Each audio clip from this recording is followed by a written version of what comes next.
মতে এই অযোধ্যায় রাম সীতা এসেছিলেন, এখানে রাত্রিবাস করেছিলেন। তখন থেকে কিন্তু এই অযোধ্যা নামের সৃষ্টি বলা যায়। এটা একটা ইতিহাস। বন্ধুরা, আপনাদেরকে সবাইকে স্বাগত জানাচ্ছি ভারতের অযোধ্যা নগরী থেকে। আরো মাত্র 7 কিলোমিটার। মজা পাচ্ছেন সবাই না?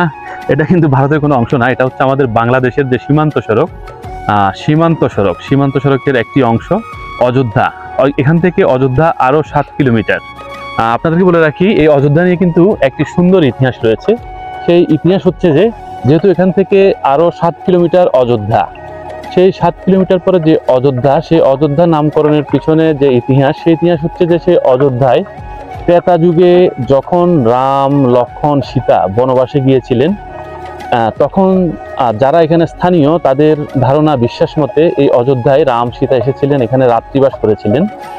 তখন থেকে কিন্তু এই অযোধ্যা নামের সৃষ্টি বলা যায়। এটা একটা ইতিহাস। তবে বলে রাখি বন্ধুরা, পৃথিবীতে কিন্তু প্রচুর ইতিহাস ঐতিহ্য রয়েছে। আপনি যত ঘুরবেন, যত আপনি ভ্রমণ করবেন, তত আপনি সুন্দর দৃশ্য, সুন্দর ইতিহাস উপভোগ করতে পারবেন।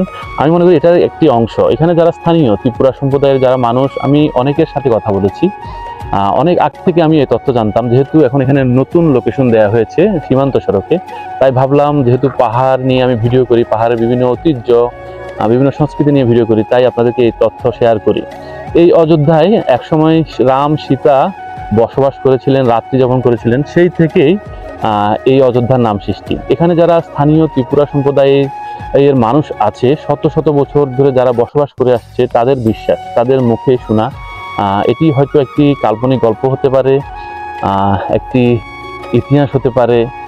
সত্য মিথ্যা দালিলিক প্রমাণপত্র কিন্তু আমার কাছে কিছুই নেই। এখানে যারা স্থানীয় তাদের মুখ থেকে শোনা। আমরা বেশ কিছুদিন আগে লক্ষ্মীছড়ি একটি ঝর্ণায় গিয়েছিলাম, প্রায় 2 থেকে আড়াই বছর আগে। নিশান তো গিয়েছিলাম।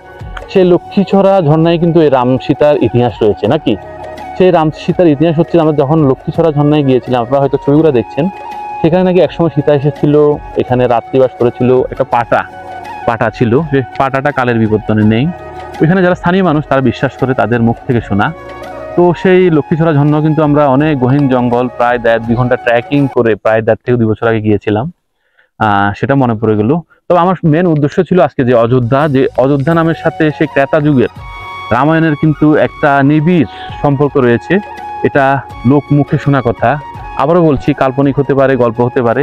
তবে এখানে যারা স্থানীয় তারা কিন্তু বিশ্বাস করে এই অযোধ্যা নামের পিছনে গল্পটি হচ্ছে সেই রাম সীতা বনবাসে গিয়েছিল, এই অযোধ্যায় থেকেছিল, এখান থেকে এভাবে হয়ে সীতাকুণ্ড হয়ে সেই লঙ্কায় গিয়েছিল।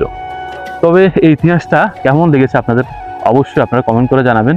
আর লোকেশনটা আমি বলি, যেহেতু রামগড়ের সীমান্ত সড়ক রয়েছে, রামগড় থেকে 1036 কিলোমিটার টেকনাফ পর্যন্ত যে সীমান্ত সড়ক, রামগড় থেকে শুরু, সেই সীমান্ত সড়কে আসলে আপনারা রামগড় থেকে প্রায় 12-13 কিলোমিটার আসলেই আপনারা এই অযোধ্যার দেখা পাবেন, অযোধ্যার যে সীমান্ত সড়কের রাস্তা।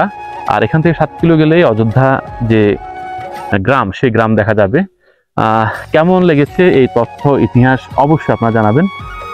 তাই আমি ভাবলাম এই তথ্যটি আপনার কাছে শেয়ার করি, আপনাদের অনেকের ভালো লাগবে। কারণ নাম, গ্রাম, এই পৃথিবীর সব কিছু নিয়ে কিন্তু দারুণ দারুণ ইতিহাস, ঐতিহ্য রয়েছে, যা আমরা হয়তো অনেকেই জানি না। আমরা জানার চেষ্টা করলে কিন্তু এগুলার সেই সুন্দর সুন্দর ইতিহাস খুঁজে বের করা সম্ভব।